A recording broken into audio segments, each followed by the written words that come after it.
किसी नगर में एक व्यापारी रहता था। नगर में उसका काम बहुत कम चलता था। कई बार तो ऐसी स्थिति आ जाती कि दिन भर कोई सौदा नहीं बिकता। घर में उसे और पत्नी को भूखे रहने तक की नौबत आ जाती थी। समय गुजरता गया लेकिन उसकी स्थिति नहीं सुधरी। तब उसे किसी मित्र ने सलाह दी कि अपने नगर की बजाय आसपास के नगरों में जाकर व्यापार करो, शायद मुनाफा ज्यादा होगा। व्यापारी को बात जम गई। वो पत्नी और बच्चों को छोड़कर दूसरे नगर में व्यापार के लिए गया।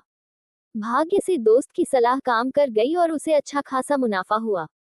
वो लंबे समय तक दूसरे शहरों में रहकर व्यापार करने लगा। वहां उसे बहुत फायदा हुआ। उसने अपने नगर में आकर नया गया बना लिया। पत्नी और बच्चों के लेकर नए घर में रहने लगा। तब पत्नी ने कहा कि अब हमारे पास पर्याप्त धन है, हम अपना जीवन आसानी से गुजार सकते हैं। आपको अब दूसरे नगरों में नहीं जाना चाहिए, हमारे साथ यहीं रहिए। बच्चों को भी अपना कुछ समय दीजिए। व्यापारी ने कहा, मैं अभी और धन कमाना चाहता हूँ ताकि तुम लोगों को और बेहतर जीवन दे सकूं। हमारे बच्चों को वैसे दिन न देखने पड़े जैसे मैंने और तुमने देखे हैं। पत्नी ने कहा, लेकिन धन कमाने में जो समय गुजर गया है वो फिर लौट कर नहीं आएगा। हम जीवन में साथ रहने के आनंद से वंचित रह रहे हैं। व्यापारी ने जवाब दिया, बस कुछ साल और व्यापार कर लेने दो, हम इतना धन इकट्ठा कर लेंगे कि हमारी पीढ़ियों का जीवन आसानी से गुजर जाएगा। व्यापारी फिर चला गया। कुछ साल और बीत गए। बहुत धन आ गया। व्यापारी ने फिर नदी के किनारे एक सुंदर स्थान पर बड़ा सा महल बनवा लिया। पूरा परिवार इसमें रहने लगा। वो जगह इतनी सुंदर थी जैसे कि स्वर्ग।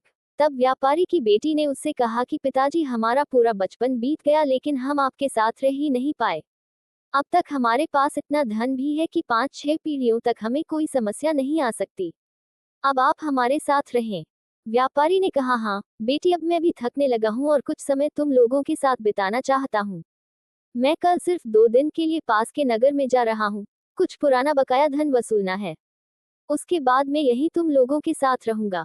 व्यापारी का परिवार बहुत खुश हो गया। अगले दिन व्यापारी दूसरे नगर चला गया और उसी दिन भयानक बारिश शुरू हो गई और जिस नदी के किनारे व्यापारी ने अपना महल बनाया था उसमें बाढ़ आ गई। महल सहित उसका पूरा परिवार बाढ़ में बह गया। व्यापारी जब लौटा तब तक सब उजड़ चुका था। कहानी से सीख, सुख और खुशियां सिर्फ धन से नहीं आती। धन कमाना जरूरी है लेकिन वक्त से साथ रिश्तों और आपसी प्रेम के लिए अपनों के साथ वक्त बिताना भी जरूरी है, क्योंकि धन तो किसी भी वक्त मेहनत करके कमाया जा सकता है लेकिन जो वक्त गुजर चुका है उसे लौटा नहीं सकते। आज में रहें, रिश्तों के आनंद का सुख लें और अपनों को अपना वक्त दें।